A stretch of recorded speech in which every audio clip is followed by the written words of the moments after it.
Monday, April 28th. It's me and Felix, and joining us once again is the great Alex Nichols. Alex, welcome back. What's up, bitches? Having a good time? Having a good time. I'd like to kick off this episode with some big fighter jet news. We've got fighter jet news. And this is just some more fun in the Red Sea. And Felix, I'd like to run this by you. This literally just hit the news wire right before I came on, but it says here, USS Harry S. Truman lost an FA-18E Super Hornet assigned to the Strike Fighter Squadron and a tow tractor as the aircraft carrier operated in the Red Sea April 28th. All personnel are accounted for, with one sailor sustaining a minor injury. The FA-18E was actively under tow in the hangar bay when the move crew lost control of the aircraft. The aircraft and tow tractor were lost overboard. Sailors towing the aircraft took immediate action to move clear of the aircraft before it fell overboard. An investigation is underway. Now, that's good. That's good that they took immediate action and didn't just stand there and go, "Oh no," and like get crushed by the aircraft. Small victories for the. I think they should go down with the ship. You're right. They should. It's dishonorable. Think about what the salary that those sailors are making versus what that FA-18 Super Hornet cost. I think they should have to justify the loss of that material with their lives. I always feel bad for like those guys in the Navy because, I play a lot of DCS where like the FA-18 is like the most fun module. And at this point, I would never take part in this mission, but, if it was a different country, if it was, we weren't fighting on Saralot, they weren't there. If we were fighting Greece, same place, same armaments, I would do a way better job than these guys because of what I've done in DCS. But whenever you load up your plane on like the launch bar and everything, and on the carrier, and you look at those like hunchbacks that are helping you like load up your plane. I always, and same as when I see them in real life or read these stories where it's like, the ninth guy fell off the boat again. The one thing you're not supposed to do in the Navy. It's like, that's someone who saw Top Gun in theaters and thought they were going to be a pilot, and they made them be a fucking plane torco. It's so sad. Torco. Felix, I've had the exact same thought multiple times. Like even watching Top Gun, like in the opening credits or whatever, where you see the F-18s taking off from the aircraft carrier, and they're like, there's the guy that like just sort of gives them the salute or like just points down the runway before like the afterburners kick in and the catapult shoots it off the dock or shoots it off the surface. What do you call it? The fuck. What's the like word? The Kato bar? No. Like what's the like the top of a boat. the floor deck? of the deck. The deck. That's in the deck. The top. I'm sorry to all our fans of maritime terminology. The boat terms always confuse me. But that's why it rolled off the side when they turned. If it was like a concave thing, if it was like a classic boat where there's like a hole in the middle, you're right. It would be harder to take off, but it at least wouldn't just roll off the side when you turn. Could you imagine those asexual, aromantic gay guys, Gilbert and Sullivan, fucking up like this? They would never do it. They would die. Yeah, they would get the lash. A British tar is a soaring soul. It fell apart when they got rid of the lash and rum rations. But just the rum and sodomy now. Yeah. No, you mentioned, if aircraft carriers had sort of a concave deck rather than one that you could fly planes off of, this wouldn't have happened. Like a half pipe. Yeah. Yes, you can catch air off a half pipe. Don't tell me air. You can't. Well, no, I mean, that's kind of what a ski jump is. Yeah, even skiers can do it. This expensive plane can't take off at an angle. But there is an update to the story where it says here, a U.S. official said that initial reports from the scene indicated that the Truman made a hard turn to evade Houthi fire, which contributed to the jet falling overboard. Now, that could be the case. They could have been like swerving to avoid a missile, or Pete Hegseth was at the captain's wheel and knocked a few back before That's part of being in the Navy. Yeah. Like, okay, a hard turn to avoid a missile, which, I mean, okay, you know how fast like an aircraft carrier goes? Like about 2 miles an hour. Yeah. At full steam. Was that a missile? Are you sure? If you could dodge it by turning an aircraft carrier.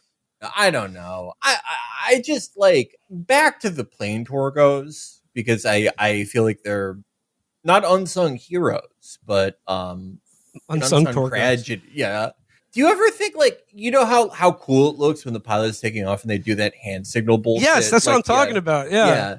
Do you ever think that like when they take off or when they get back and everyone's like, yeah, you fucking did it. You launched that cruise missile with that sandbar, or when they succeed, like when they were fighting ISIS, getting Soleimani's sloppy seconds.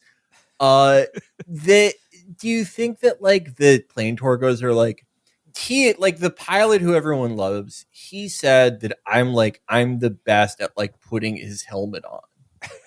You know what I mean? Because it's like it's so individualized. It's like one guy flips down the guy's visor, one guy like pops a fin on one of the bombs.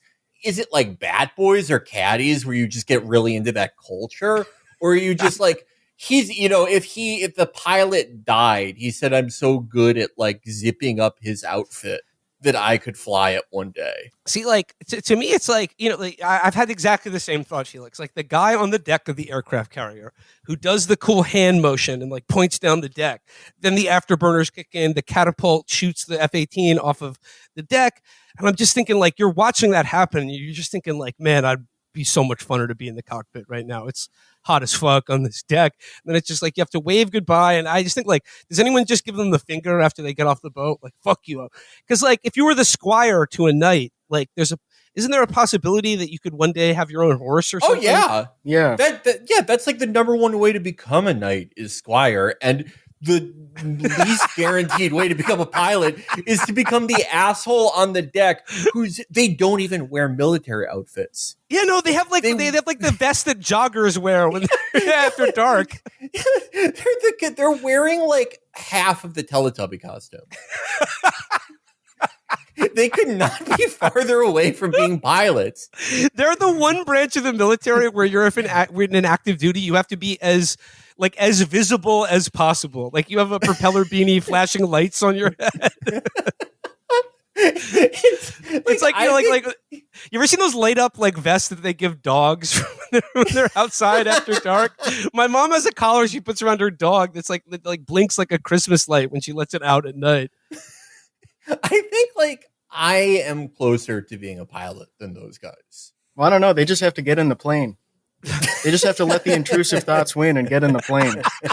Because once you're in the air, they can't stop you. They're not going to shoot down their own plane.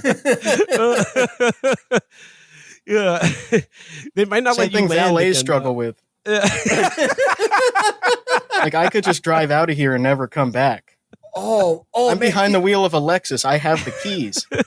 Do you think there's a guy in the Navy where his job is to edit that scene out of Ferris Bueller? Because he's like, no, we can't. That. Yeah, we can't let them see it. Too much tomfoolery in that. So yeah, just an update on how things in the Red Sea are going. Like Trump said last week, ask the Houthis how it's going. Well, we should be asking the USS Harry Truman how it's going. They're having to do like a U-turn, having to do the classic K-turn maneuver and they're shedding F-18 Super Hornets left and right. They're shedding them like ticks off the side of the boat. Ansar Allah has shot down like 30 fucking Predator drones at this point. It really, I don't know. It could be going better for the Navy. I'm not a hater of, I hope everyone wins, but God, we're sucking. But I still maintain that if I had to join any branch of the armed service, it would be the Navy, right? I mean, there's a family history there, and I'm gay. No. Yeah. But it's probably not so bad. Like, those aircraft carriers are like office buildings, got vending machines and stuff on them. Probably got TV. Got a lot of nice shit on there. By the way, have you ever been to the USS Intrepid? No. We should go. We should go. It's nice out now. We should make a trip there. I think you'd love it. We should go. Did you know all the aircraft carriers we have now are nuclear powered, and those are like it was real. Like diesel was like the shittiest thing for the Navy because that's when you were sleeping in like a morgue slot. And it still kind of sucks if you're not fully human, you're enlisted. But I've seen a bunch of videos. The officer quarters are like kind of nice. It's kind of like it's you wouldn't like, except for the captain's area, that's like legitimately like a nice house that's at sea and being propelled by a nuclear reactor. But it's like for something that's on a boat, it's pretty good. Yeah. Nuclear submarines are still like, if you're in a nuclear submarine that carries nukes, you still want to kill yourself all the time. But if it's a nuclear submarine that just like floats around, you're fine. It's like there's a lot of room. Wait, what nuclear?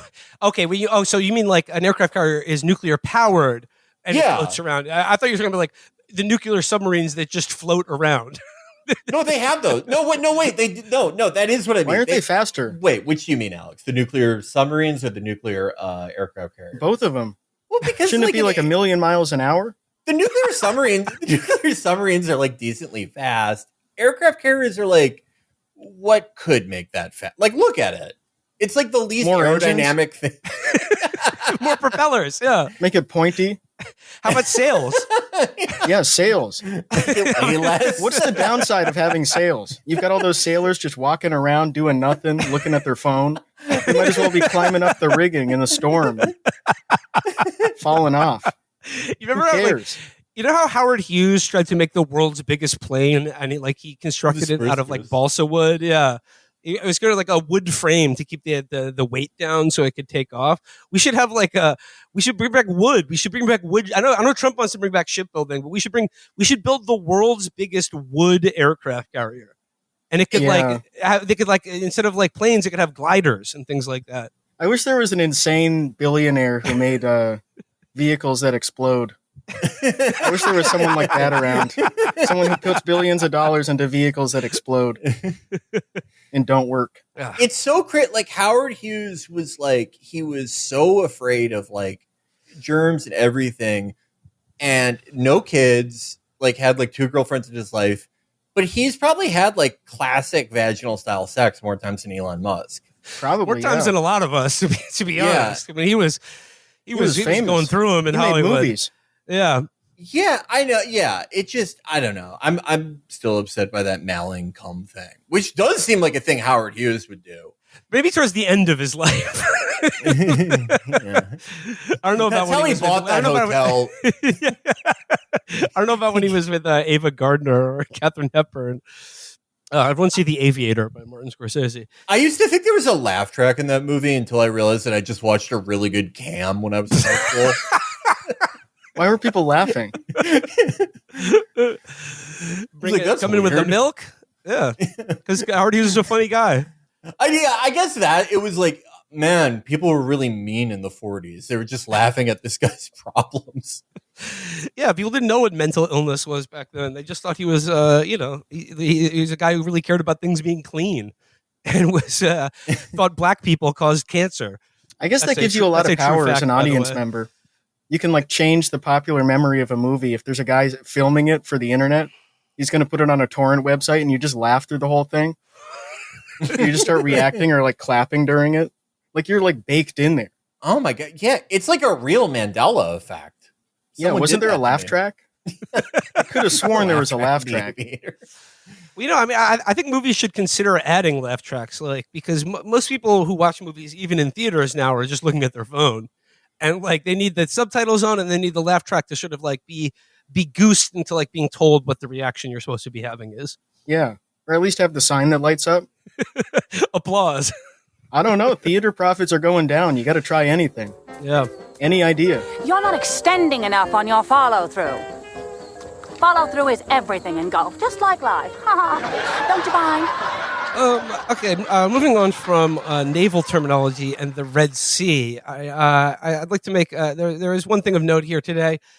That is that chair of the House Oversight, minority chair of the House Oversight Committee, Representative Jerry Connolly is stepping away because the cancer that he was diagnosed with 6 months ago when he got the job has come back. It has returned. So he's stepping away from his duties as the House Oversight Chair for the Democratic Party. And you'll remember that this was the plum assignment that AOC was campaigning for. So Well, boys, what do we think? Is AOC getting the oversight chair now that Jerry Connolly is, it's the inevitable seems to be taking its course? Well, I mean, let's not act like anyone could have predicted this. I actually hear he's healthy. I mean, we all got scared earlier this year when there were those pictures of Jerry Connolly leaving Camila Cabello's house, and he looked like he was using again.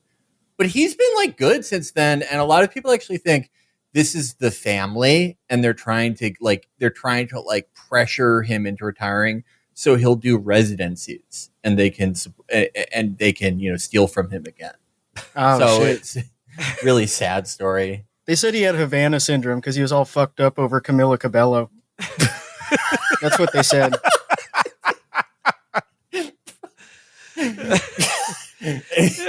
I'm saying Jerry Connolly is a 160-year-old father, needs to let him out of that conservatorship right now.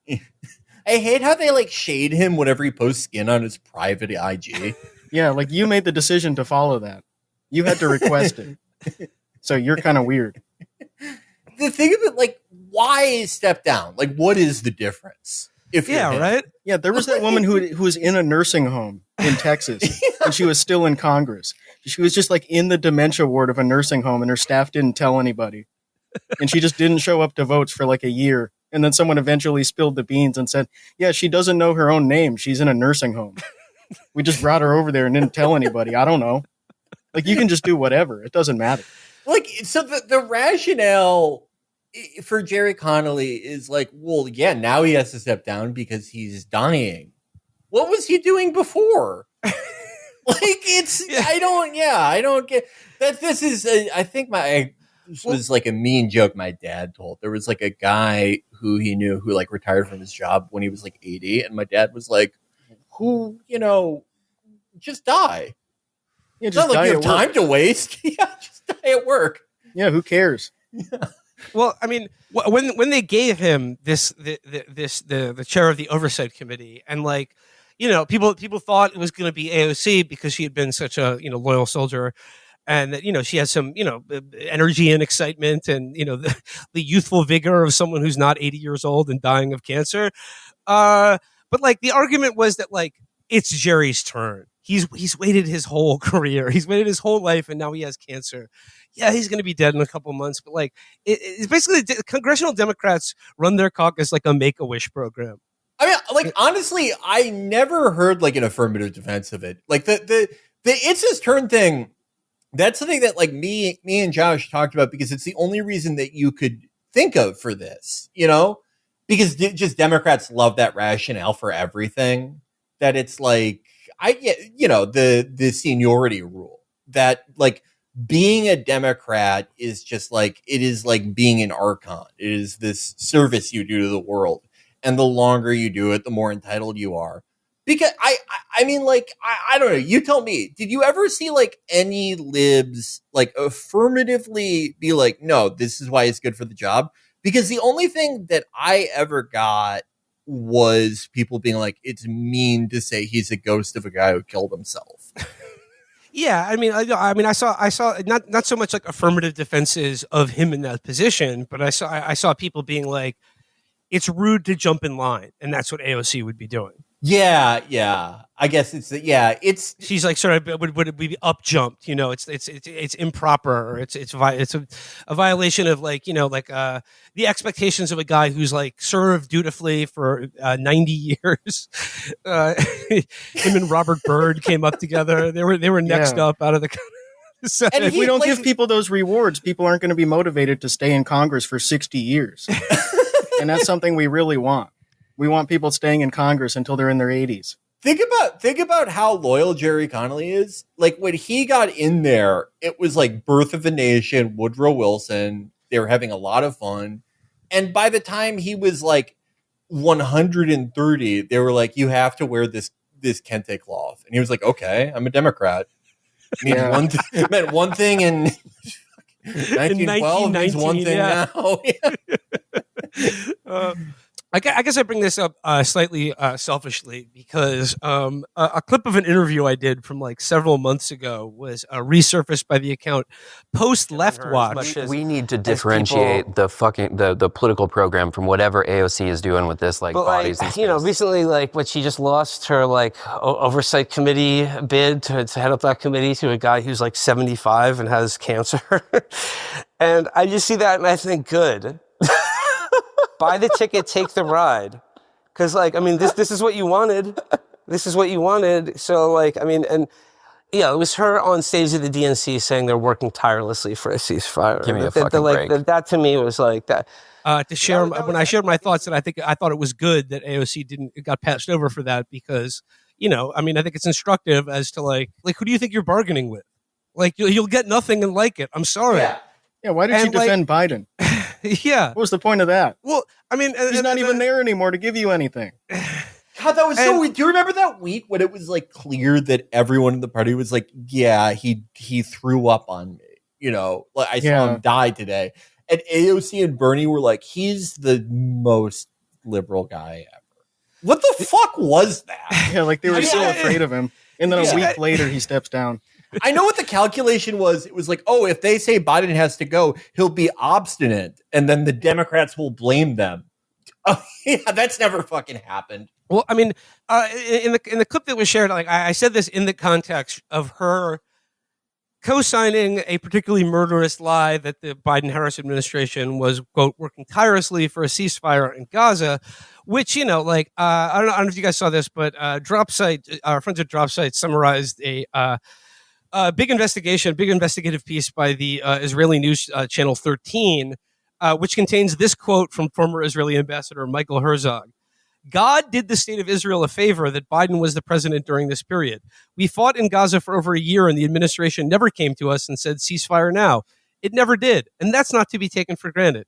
So, I mean, look, like this won't be news to anyone who listens to this show, but like in the context of AOC, putting her credibility and that of her supporters behind that on stage at the DNC, like I think one should ask the question, if you think that like she's only doing the best job she can within a rigged political system, what she got and by extension you and her constituents got in return for supporting Biden and that particularly murderous evil lie about working tirelessly for a ceasefire when it should be well beyond any shadow of a doubt that they were doing no such thing. Yeah, and it's like that. There's no fucking defense for that, because if she actually believed that, it is like, okay, then either they tell you nothing, which means like, what were you going to get out of this if you fucking sold out this comprehensively and she won? Or like you knew that this was complete bullshit, that you said this because you knew of the like liability that the Biden and Harris Israel strategy was with younger voters, and you thought this would be a fig leaf to them. Either is just like, okay, you have fucking no business doing this. And, and people were, of course, perpetually mad at me for this, and that's fine. But like, I guess like, I'd like to say, like, for the context of what I said, like, if it seems like I'm being too hard on AOC, it's because she's closer to my political point of view. She's someone in power who is closer to my political point of view than, let's say, Chuck Schumer is. So it's like, it's because of that I find it so especially galling that she would lend whatever credibility she has to like this, like I said, a murderous and evil lie, or is just simply too stupid to have the job. So it's like, yeah, I do hold her to a higher standard than I do Chuck Schumer or John Fetterman. And it's because it's like, if anything, like I'm not singling her out because like I hate her because for some, I don't know, some vague opaque reason. Like I'm singling her out because she singled herself out as like, the most prominent young voice in politics in this country that, like I said, like on balance, like go down the list of the things she supports or the, things she stands for is closer to what I believe in than any other Democrat. But it's like, because of that I'm going to demand that she explain herself on this issue before any future support going forward. Also, I mean, to that end, what is this strategy of like every few years we're going to go out there and say there needs to be a new type of Democratic Party where we care about working issues, and then one way or another they get screwed, they lose, whatever. They're not able to actually exert any influence on the Democratic Party because they will not meaningfully challenge it. Seemingly, then we'll get 4 years of like whatever shitty Democrat, and we'll just do this over and over and over again. At what point does that can you look at that and go, okay, this is worth it? I mean, the counter argument, right, is always left-wing people are fucking allergic to power. Would you call this power? Would you call this anything? Yeah, and like the follow-up to that is power to do what? Like, I mean, if AOC has power but uses that power to lie about what the Biden administration is doing to Gaza, then like I don't think that's power. I think that's power that should be critiqued rather than celebrated, or simply like look the other way. Yeah, the only way you can accomplish things is by mimicking what the establishment is doing, and doing it with their permission. What's the point then? Yeah, that's the thing. Is like I've said that the last time we talked about this, like I think Bernie has like said the more disgraceful fucking things, like on a moral level between the two in the past like 5 years, especially on Israel. But I think that the read of AOC, that she is like a cynical operator, I actually fucking wish that was true. Because if she was totally cynical and like completely just out for herself, she would at some point realize that there is more to be gained just on an objective level between like, I don't know, this is between playing Russian roulette with like 2 bullets in the gun versus playing Russian roulette with a semi-auto. Yeah. She would get more out of actually challenging the Democratic Party as an oppositional figure to it than doing this shit just forever, I guess. Which is, which is to like take her credibility among a youthful progressive constituency and using it to just be like, get on board. Everyone get on board. Biden's our guy, Kamala's great, and they're working tirelessly to end the war in Gaza. Mm-hmm. That's having power, I suppose. Speaking of Biden, did you guys see that clip of Elizabeth Warren talking about him the other week? Yeah. Oh yeah. That was amazing. She couldn't help from laughing. Yeah. I didn't notice anything. I didn't notice. Well, he didn't shit his pants in front of me. Do you regret saying that President Biden had a mental acuity? He had a sharpness to him. You said that up until July of last year. I said what I believe to be true. And you think he was as sharp as you? I said I had not seen decline. What was that show, by the way? Yeah, I have no idea. Yeah, it was some guy with like 51 subscribers on YouTube. Which, if you can trick a senator into coming on that, good for you. That's a good get. You guys haven't had her on the show. That's true. I think you can like do that with olds. You can be like, "Hey, I'm on AOL." Yeah, I'm one of Gen Z's top influencers. Yeah. Well, I think like the Democrats now, since losing the election, clearly have this kind of mandate to sort of communicate to the dum-dum demographic by going on podcasts. Like, and I don't know who Elizabeth Warren was talking to, but like, she was just like, "Look, he was standing. Okay, I saw him standing." And then, as you said, Alex, like the guy's just like, "Come on, what are you talking about?" And then she just like basically kind of cracked, like she tries to bottle her own laughter. She can't handle it. Well, that's a good point. I suppose standing is not exactly an indication of mental fitness, but it's amazing they made people do that. Yeah, they just made everyone do Weekend at Bernie's with a clearly demented guy. They all had to do it for what? Like, what was the point of that? Like, what the fuck? It's insane. And it's funny though, because like these are the same people that say over and over again that Trump and MAGA are a personality cult of blind dedication to dear leader. But like, I mean, come on, like they have elements of that in their own coalition. And the point of Biden was that he's just like a soulless representative of the Democratic Party establishment. He's just the party. He's like the 20th century Democratic Party. But then we have to worship him? Like, why? Who cares about him then? He's just a placeholder. He's just a Democrat. He's like a Democrat your parents voted for. That's all he means. Why does it have to be him? It is, yeah. Out of anyone to make a personality cult about, it is like, I don't. It's like dying to protect like the staples in your suburb. Yeah. Felix, speaking of outreach to the dumb demographic, did you see that Pete Buttigieg went on the podcast of your favorite comedian, Andrew Schulz? Yo, fam. Yo, is you, man? Shit, I've been in 5% Nation. Is you gay? That's Andrew Schultz talking to him. Well, I didn't talk to you. I didn't see any of I didn't see any of Pete's appearance on it, but I did appreciate Andrew Schulz's comments on why he voted for Donald Trump, which was like, "Yo, when I was a kid, Democrats were the ones be getting pussy, y'all, but like now they don't, so I can't be fucking with." They said they got pussy at the Oval Office and said what it said, whatever the fuck you is wanted to say. Like, yeah, his problem was that Obama and Biden didn't have sex scandals in the Oval Office. Yeah, and he also said that Democrats used to support rap music, but now they don't anymore. Like, what does that even mean? Like, I guess Joe Biden didn't really. I mean, they kind of did. It's just not really notable. Like when Megan Thee Stallion goes to a Kamala event, it's like, oh, whatever. Like, yeah, of course that would happen. But then when Lil Pump goes to the Donald Trump rally and he says, Little Pimp, when he came to my rally, like, that's a clippable moment. That's memorable. Lil Baby met with Kamala when he made that like very, he had that protest song that he wrote on the car ride to the White House. Does anyone remember that? The Lil Baby not in the slightest. I don't remember Lil Baby. It was called like we got to make a change, and it was like everyone's got to vote. Politics is a moat. We're drowning in the water, but it's about to get harder. It's like one of the worst protest songs ever, but he met with Kamala because of it.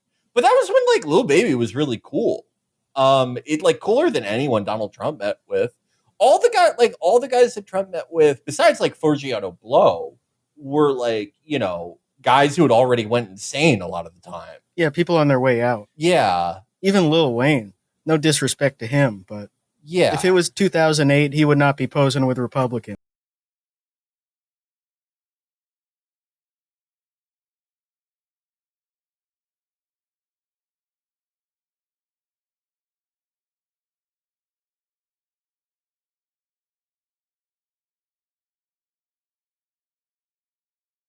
And Donald Trump. There was a profile in the New York Times this week about the headline is "She's young, Trump friendly, and has a White House press pass." This is about this lady, Natalie Winters, who's now in the sort of like one of the kind of like right wing streamer influencers. She works with Steve Bannon, who's now in the White House press corps, which is like a development that I find encouraging. Actually, did you guys see Tim Pool ask a question to the White House press pool? I mean, when I say a question, it was really more of a comment than a question. But he had his beanie on. Tim Pool met with Netanyahu. Really? Like, yeah. I mean, did he think he was wearing a yarmulke? Wow, this guy must be really Jewish. Yeah, he's got the biggest yarmulke I've ever seen. Ultra Orthodox. Yeah. Remember when Trump was talking about Biden and he was like, biggest mask I'd ever seen. That's if that rule applied with yarmulkes. Yeah. Like some guy with a cowboy hat is the most Jewish man on the planet. It's the most Orthodox man on the planet. But were you guys familiar with this woman, Natalie Winters? Yeah, I think I've seen the name. Yeah, she's like, I don't know. We've all been to the Atlanta airport. That's what I'll say. I don't know. I don't want to be gross, but it's just like, do you remember last time when Trump was president and there were all types of like evil babes? And now it's just like, oh my God. Well, she's not evil. Yeah, it's just boring. Yeah, I'm not saying ugly. I'm just saying it's like, I've been to the airport. Every time I watch a Trump thing with all these like new influencers, I just feel like I'm in line at TSA. The most normal, stupid people I've ever seen. Well, there does seem to be like a sort of a Trump 2 look to the women in his orbit. Like I think he has sort of a type. But I just want to read from the beginning of this piece here. It begins like this. The waitress was pouring tap water, but Natalie Winters was quick to ask for bottled. No fluoride for our dear dinner guests, she said, gesturing to me. Only filtered water and pesticide-free limes. Real interesting. This was in a movie from like 70 years ago. Did they give you like plain tap water at a restaurant like that? I mean, I guess she's right. Like if you're at a fancy restaurant in DC and they're giving you water, it probably should come through a filter. I don't want just tap water straight from the sink. I always get tap water. When they always say tap or sparkling, I always say tap. Yeah, I mean sparkling. It's harder to drink that. The bubbles if you're really thirsty. Yeah, but like you can't really like chug it down if you're really thirsty. Like it has its place, but it's no replacement. You've never done that. You've never done that. Like have you ever had like I don't know? No, I did. I had to go to the hospital. The bubbles hurt too much. I was coughing and throwing up and crying, and it was horrible. But I like the beginning of this profile because it provides like a glimpse into sort of restaurant etiquette in DC. So yeah, she requests from the waiter only filtered water and pesticide-free limes. And I'm just thinking, like, it's like an Ace Rothstein moment. Like a giant bag of limes. Be like, I want you to check each one of these for pesticide. The ones that have pesticide, put them in this bucket, and then the ones with no pesticide, put them in the other. Like, I assume most restaurants get all of their citrus fruit from like one supplier, and I don't know how many like citrus farms don't use pesticide. Yeah, I don't know. That's one of those fruits where you're not really eating the skin. Yeah, so it doesn't matter. That's true. As much. Yeah. But she goes on here. She says, the article continues, we were sitting in the back corner of Butterworth's, a Capitol Hill bistro that has become a destination for friends and supporters of President Trump. Stephen K. Bannon, Mrs. Winters' current boss, has hosted private events there. Her former boss, Raheem Kassam, the editor-in-chief of the National Pulse, is an investor. The menu that night featured lamb tartare, oysters brulee, and pork cheeks. Sounds pretty good. Ms. Winters and I had met for dinner, or so I had thought. Honestly, she said, I'm probably not going to eat because that's my brand. I don't eat at restaurants because I don't like the seed oils that they use. Oh my God! Can you get come like on. something Virtue signal. new? Yeah, just because you have a reporter there doesn't mean you have to do that. For me, it's just like all of them look like they're at the airport. They all look like just normal idiots I see all the time. None of them even have like an interesting thing. All the Trump 1 people had like some weird thing. Like, Roger Stone's a swinger. Steve Bannon was dying. Like Hope Hicks is the most beautiful woman ever. Faith Goldie was beautiful.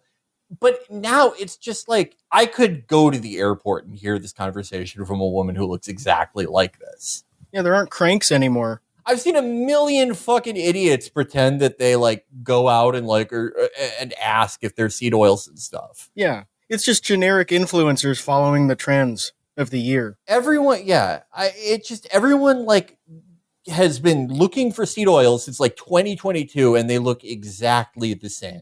I don't give a shit. Like, it used to be people that were internet savvy. They had to have some sort of horrible, debilitating mental illness.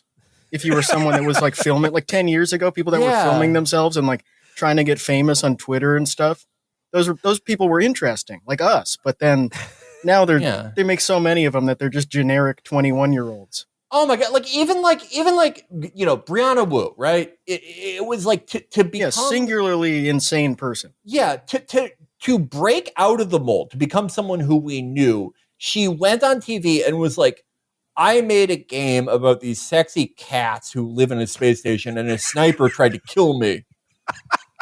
Like she came up with something I'd never heard before, and it's just like this fucking This even she's boring now. She's just a generic neoliberal Zionist. It's not even interesting. Yeah. Oh my God, it's so depressing. Yeah. But she's going to talk about seed oils in like 5 years too. That'll be her next thing. Yeah, everything's just standardized. Everything's just like it's put in a box where you're just following the trending topics, the trending buzzwords. It's also mechanized and soulless. To that point, like, I think it's interesting that this DC bistro, Mrs. Butterworth's or whatever, is frequented by Steve Bannon, and basically a co-owner of the restaurant is her former boss at the National Pulse. But like, if that's the case, why are they still using seed oils to cook with? Yeah, what the fuck? And what's probably because it's more expensive, and the people in the kitchen are like, "Fuck you, yeah, fuck you. We're not doing this bullshit." Because they used to get mad at stuff like that. Like, oh, I have allergies. Can you take the gluten out of this? Can you, excuse me, I only have free range eggs in my diet. Like, fuck you. I'm going to pour bacon grease into your food. Fucking stupid lib. So I'm sure it's probably not very easy to get that over with the kitchen. To say you got to take this out, and you only have to have pesticide-free organic limes from this one farm. If you could source it from Amish country, that would be great. They're like, fuck you, eat a burger. Like, I used to date a girl who had a like severe peanut allergy. Like she had to carry an EpiPen around with her because like she could, like her throat would close up if she even like got a whiff of peanut oil cooking. So if, like to eat at a restaurant, she would have to it would have to be like a zero peanut oil establishment because like even if like a utensil that they use to prepare food in the kitchen like touches like a molecule of peanut oil, it could like potentially kill her. Like these people are like that now, except they don't have any actual allergy. It's just something they read. Yeah. And here's what I'm wondering. Like, here's what I'm saying about this is like, if you were going out to a restaurant and like, even if it's your interview or whatever, and like, like I'm looking at the menu here, lamb tartare, pork cheeks, oysters brulee. That all sounds quite good to me. And it's sort of the thing, like, if you were raised in the type of house that had like huge 2-liter bottles of soda in the fridge and like, Lucky Charms cereal every morning for breakfast, I would say that's probably like not the healthiest lifestyle to, imbue to a kid. But at the same time, it's like, do you really want your kid never to have soda? Like, at the pizza parlor, like if you're out to dinner at a restaurant, like you could have a little seed oil, treat yourself to a nice They can have diet soda. Yeah. Well, that's, I mean, when people are like, oh, there used to be a center in this, that is the one thing. There did used to be like a center on food. I mean, I grew up in a house where it's like, we had that horrible, like, organic brown bread. Oh, my God. Felix, I had a friend whose parents were like, they only bought the bread with nuts in it. Oh, my God, yeah. Oh, God. Oh, yeah. We ate the same food that Seth Bullock ate every day. We had that shitty stir peanut butter and unsalted almonds. My dad would bring this horrible Pro-Ana lunch to his work. It was, listen to this. This is raw so depressing. It was like 4 raw almonds, like the unaltered, horrible, spongy brown organic bread with the shitty stir peanut butter. I hate that. The oily peanut butter. I hate that. I hate it. 3 apricots. Skippy only for me. 3 apricots. That was like his glucose for the day. And then a warm seltzer that had just been nicely warming up in that bag. He was white Obama. He was the Chicago guy, I think he was Eli Wiesel's knight, judging by that lunch. He would be Levy's lifestyle influencer. Yeah. Primo Levy's If This Is a Lunch. I don't know why he did it, but we had all that shit in our house, and my mom was like an amazing cook and still is.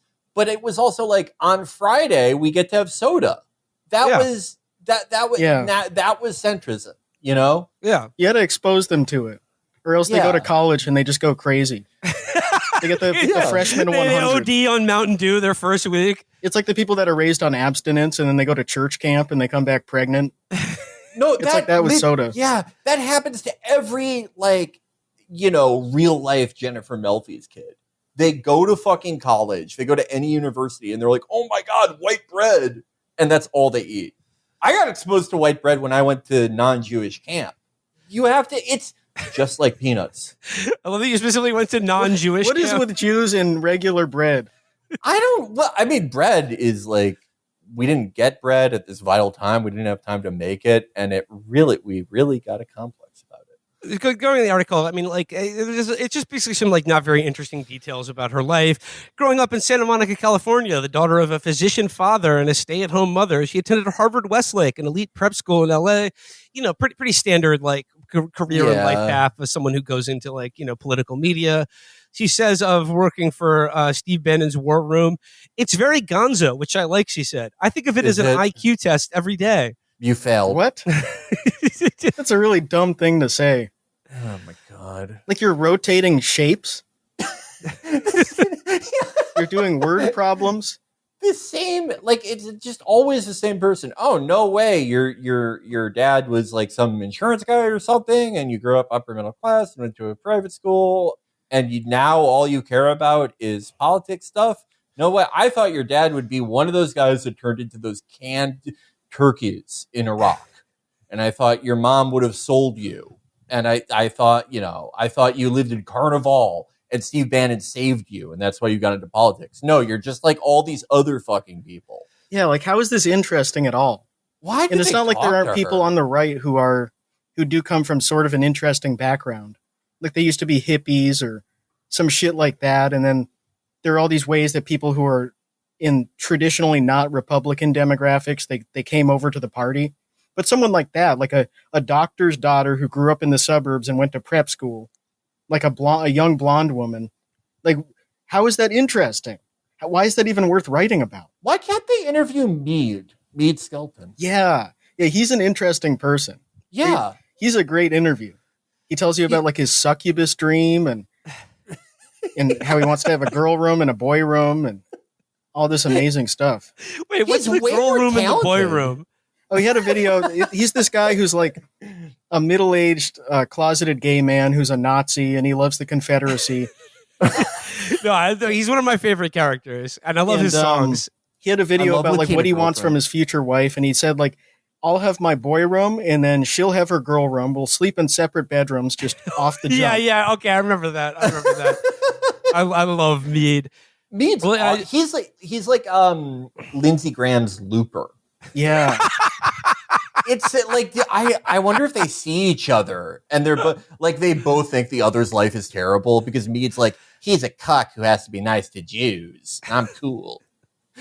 And Lindsey Graham's like, oh my god, like he's oh my god, does he know how gay he sounds? He sounds so gay, and he has to sleep next to his mom's corpse. I threw mine out years ago. I just want to get to the end of the Natalie Winters piece because it just goes on about her political awareness is when they had a walkout for the Parkland shooting at her high school, and she was like, "Why are you even doing this?" That was like 10 years ago. Yeah. That was 10 what kind of years idiot ago. kid gets mad at that when they say we're walking out of class to protest whatever? Okay, absolutely. I don't care what it is. Yeah, and don't you say the classes are like making you gay? Yeah, they're like the classes sucks. that are making you gay, and they're teaching you that like I don't know something wrong about slavery, that they're saying it wasn't fun enough, that they didn't like it. They didn't like it. Hey, we can't leave our gay indoctrination classes. That's making me trans that I hate, and I'm going to kill our teacher. This was 10 years ago, lady. Yeah. Did anything happen to you since then? Fucking Jesus. Yeah, anybody who gets radicalized like that in high school, that just sucks so bad. You shouldn't even admit to that. If you got radicalized by some like you had an argument with your teacher or something, and that's what my politics are defined by as a 30-year-old. Like that, you got to make something up. There's a great quote from Steve Bannon here. He says of her, she's essentially a nerd at heart. Oh yeah, sure. And just closing out the article, here says, at Butterworth's, true to her word, Ms. Winters had only bottled water during our 3-hour talk. 3 hours, and you don't even get an app? This was really worth you getting on a plane, writing this down. Like, why did you do this? She had sparkling water, the most boring fucking woman anyone has ever met. Holy shit. This article is like boring woman has meal. It doesn't have meal. Why meal. does this exist? Boring woman doesn't have meal. Yeah. Just go to one of their houses and just let them talk to you for 3 hours. It says, she said she has had 2 drinks in her life and has never done drugs. I like to think that her having the bottled water at this interview was the second drink she's had in her life. Somehow she's managed to live without liquids this long. Yeah, she absorbs dew. He goes, Felix, you're really going to love how unique and sparkling this person is and how interesting she is as a news subject here. She also has a biting lifestyle brand. Items for sale include a tank top with "more insecure than the border" plastered across the front, and a tote that reads "a little conspiratorial." You're really schizo.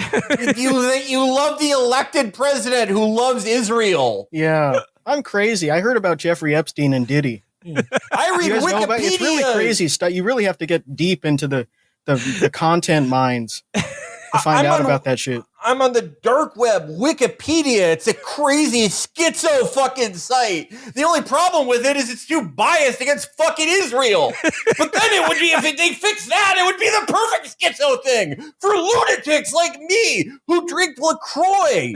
Oh my fucking God. Kill me, kill yourself. Let's go to the restaurant and drink fucking pure seed oil and kill ourselves. You fucking airport idiot. Fucking moron. Shit. I hate her so much. Her cable news network. She's inspired out of anyone. And it's just because she is there. I've seen 50 other people like this that all have articles about them. I went to fucking Shake Shack with Tammy Gertz. Her dad's a lawyer. She's never had beer. Stop fucking making these people. Give me more needs. Give me a polymath musician gay guy who's never held a hand. Yeah, we need some more crazy people. Jesus Christ.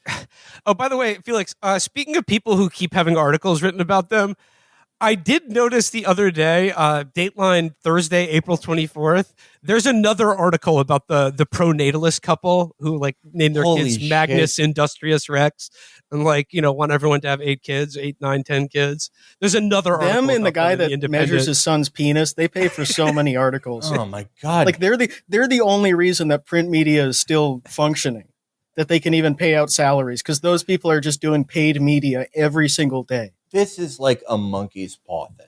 In 2018, people were like, I'm sick of reading about the new 17-year-old white rapper who got me too'd. I hate this. Okay, you got your wish. There's only 3 articles now and they get posted every day. They keep writing it. It's the disgusting, ugly couple that hit their kids that are raising their blind, ugly children to have CTE. And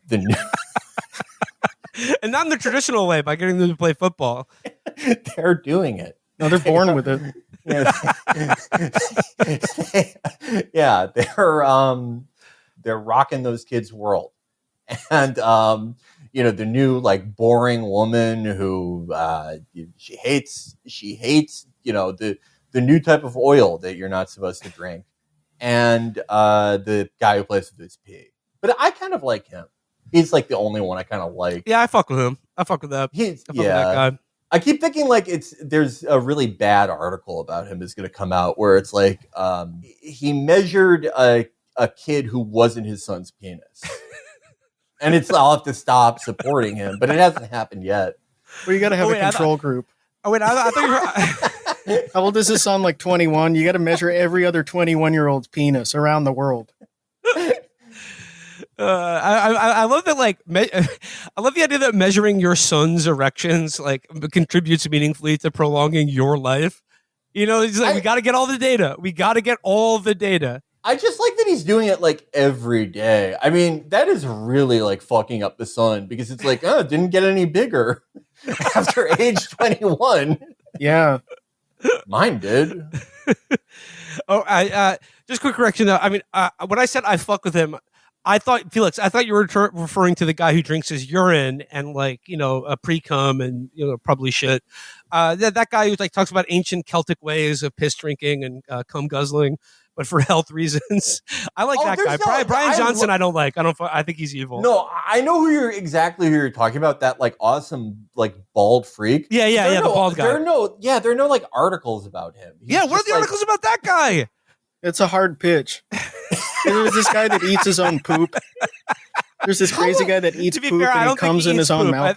I think it's just he's loads and piss only. I think the New York Times Magazine would be a great home for this. I mean, how is that worse than this Natalie Jessica article? Natalie Jessica. It would be more interesting. Felix, I didn't even get to the end of this article here because I mean, if you weren't feeling her before, I mean, just keep an open. Oh, is Shouty bad?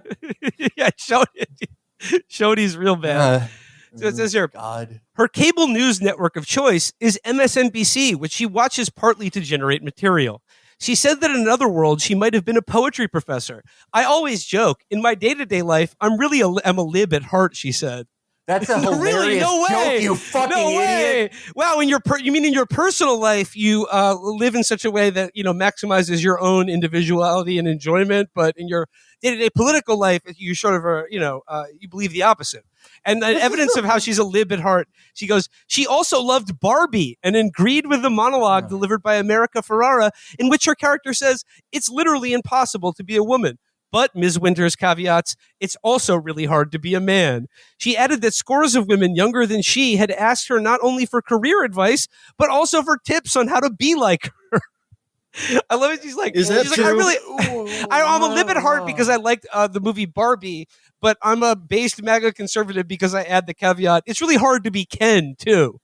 They asked for tips to be like, first of all, no, they didn't. Everyone knows how to do that. You live in the airport. You sleep in the airport. You wash your face in the sink that like a really bad kid they changed his diaper in. You only eat like those legume snacks they offer at the airport. You sleep on the plane. You drink the water in the JetBlue bathroom. Just hold your breath. Hold your breath. Stand up, pass out, spin around, get high off that, get addicted to that. And then you can be as fucking boring as this piece of shit that I hate. I would, given the choice between like, hearing about her lunch and like listening to the ad, I would listen. We didn't hear about her lunch, Felix. We heard nothing about her lunch. All right. That was the point of the article. She doesn't eat food. She's pro-Anna. By the way, I did like at the beginning of the article, she said not eating is sort of my brand. Yeah, that's another really... Oh, that's unique. Yeah, what a unique thing. A conservative young woman who's anorexic. A conservative young woman who grew up in Southern California. Wow. Do you do Coke, too? But it's like, why did they go to a restaurant? So she could be there and be like, I sure don't like these places. Yeah, so she can say, I don't like restaurants. I don't like eating. I don't like the water they have here or the food. And if you're taking up a table at a Mrs. Butterworth's restaurant for 3 hours and not ordering anything, that's also kind of like stealing, And that's rude to other patrons and the staff of the restaurant. What do they know? They're vile seed oil merchants trying to poison us. I was talking to someone last week about like why RFK really gets our goat. Besides the obvious, Well, the way he looks and sounds. Yeah, the killing the wife thing, stealing her body, his other rapes. But allegedly. Yeah, allegedly, we should say. Is it allegedly if like they're like, hey, did you like do this? And he's like, okay, who hasn't? Okay, sometimes I was bad. Well, that was his response. They were like, he said, I'm no choir boy. You did this to a 16-year-old babysitter. And he's like, I'm no choir boy. I'm no choir boy. I'm more of a priest, if you catch my drift.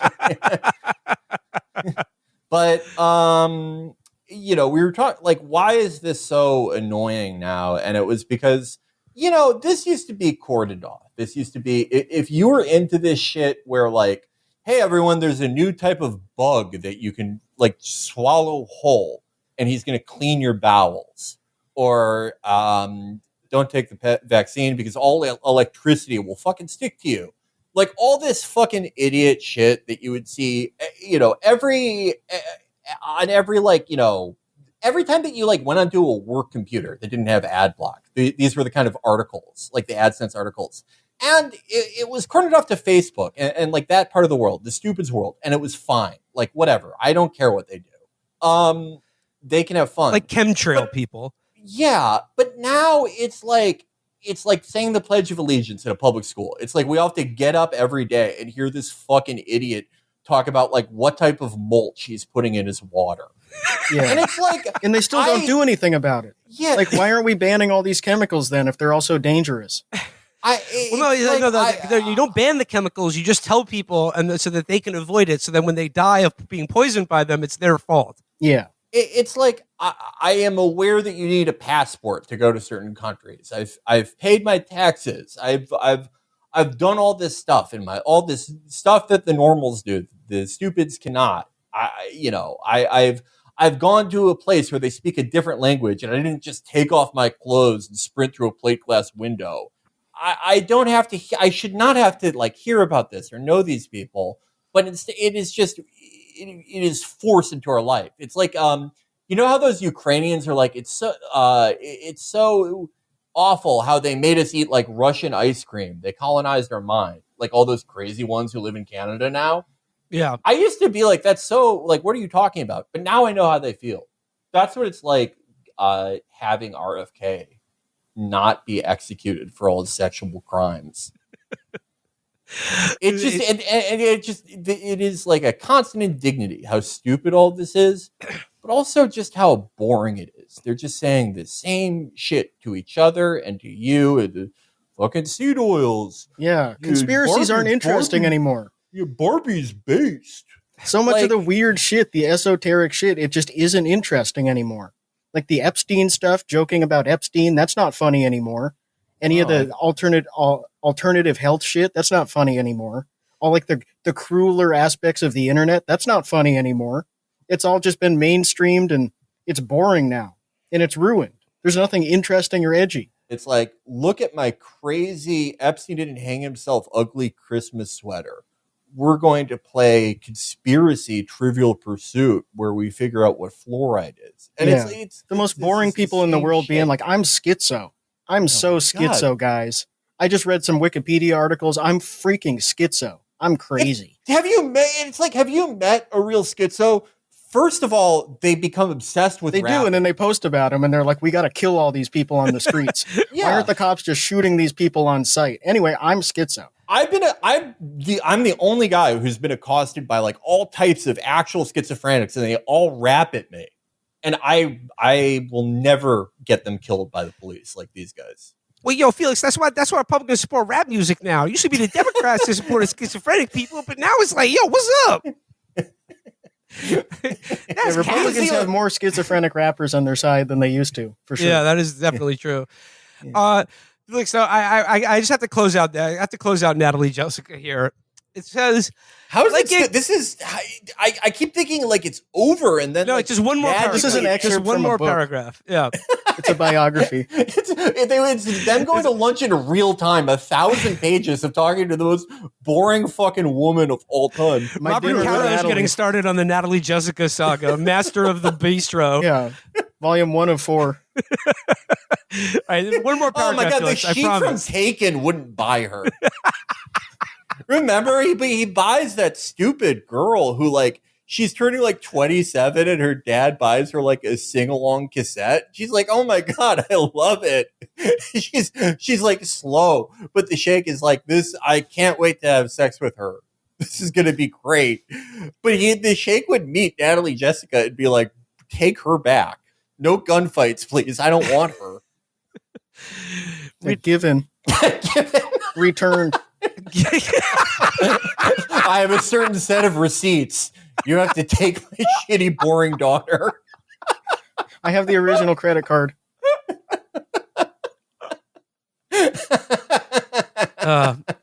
I can't listen to my daughter talk about how based Barbie is again. I'm going to kill myself. Wasn't that movie like 4 years ago? It feels like so long ago. Barbie was it came out in 2019. In 2009. 13 years ago. Okay, I promise you, this is the last paragraph of this article. Like a growing Gen Z contingent, she is anti-app, meaning dating apps. One day, she would like to settle down with a man she can be submissive to, she said. She added that she had been wronged in past relationships, which only stoked her ambitions. I was like, I'm going to get revenge, she said. You can watch me on TV, being the next big deal. Yeah, that sounds like a very traditional submissive. Yeah, that's not really traditional. That's what she means by the lib stuff.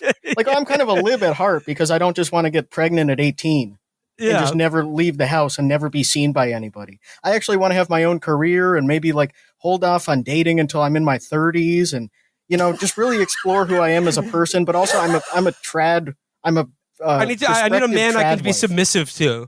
Yeah. But like not if that entails the man saying, I don't want you working a job or being on TV or sharing your opinions publicly. Yeah. She thinks she's going to be like super, like Ann Coulter, but like super fun. And it's like the only way you would ever get big on TV is if you got kidnapped in 2003. You have a face for that, but not for whatever the fuck you want to do. I don't know. I'm sorry. It just, God, I would be a submissive, non-sexual. I'm really tired. I have had a lot to do this weekend, so I'm in such a weird mood today. Maybe like the next time I get well rested, I go to the gym, we could have a romantic relationship. But it's a submissive relationship, and I'll tell you, just go to a restaurant and act fucking normal. No more seed oil shit. That's the strength of the drink the regular water. Yeah. Talk about Reacher or all the little beautiful things. Show for girls. Don't talk about this shit that I've seen from 1,000 accounts. There you go. She could record that. She could listen to it. Done. A perfect aromantic, asexual relationship between two asexuals who are also not friends with each other. That's trad. Yeah. For a lot of people, it was. Yeah. All right, gang. Let's leave it there for today. That was Natalie, Jessica, and this is some surprising things about a Gen Z conservative that may strike you as a little bit odd, a little bit out there, a little bit crazy and out there. She is weird. She needs to be in a straitjacket. Think about her. She's a bit of a nerd at heart. Her interests are a bit esoteric and sort of. They didn't even elaborate on that part at all. Yeah, well, she's a nerd. Like, what does that mean? Like, she likes Star Wars? It's because it says that she insists she'd be happy spending her days sifting through federal databases. She's essentially a nerd at heart. So, like, that was the setup for that. Oh God! I guess you're into politics. Yeah, like I would hope that like what the federal government is. You fucking dope. I'm a nerd. I go to the Wikipedia page for Congress. I do my job so I can remember which one is which. I know where the federal buildings are. I'm a real nerd. Oh my fucking God.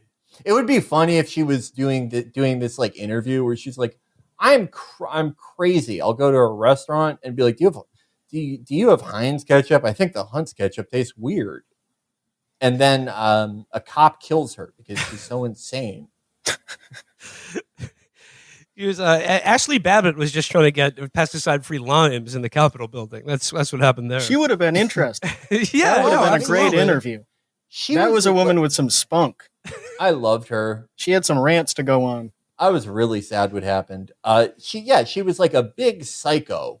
Yeah, that is an endangered species. You know how China brought back the golden snub-nosed monkey? They did? They were like, yeah, they were like almost extinct, and they're like thousands. They took regular monkeys and punched them in the nose, kind of pushed their nose in a little bit. That's what they've been doing with pandas for years. They're just spray painting regular bears, pawning them off to American zoos. We've talked about China's scam with pandas before on the show, but yeah, there are no pandas. That's a man in a suit. It's definitely not a regular bear. It's way sillier. No, why don't they kill people if it's a bear? How is it a bear and it's not dangerous? I've played all the Dynasty Warriors and it's never happened. No, I was saying that China, because of their success in like bringing back all these amazing species, they should breed Babbitts because we're running out of them and all we have is like this lady. Yeah, they should figure out how to create white women in a lab. What if they figure that out? No, you know what I mean. I'm tired of relying on the pro-natalist couple to create more white women. We need Operation Warp Speed for batshit insane white women. They can't make a Babbitt like that. If Ashley Babbitt had those parents' shitty ocular genetics, but they're never making a pilot, she would have not even made it to sprinting into that bullet like she did. Like she would have not made it to the Capitol. But I think like Babbitts are the natural predator for this type of boring woman. They just see them and like they're like, you're the bitch from Best Buy and just start hitting. Well, them. it's like they create. And she starts taking a picture of her license plate. Yeah. your dog gave my dog fucking anxiety. Yeah, your dog gave my dog a dirty look. Yeah, but like I feel like it's like the gentrification of crank culture. It's like people like the Babbitts, they create the culture, and then the vultures like Natalie, Jessica come in and just sort of pick and choose and just adopt it for themselves and be like, like I'm a bit conspiratorial. I hate apps. Yeah, they wear it as a costume.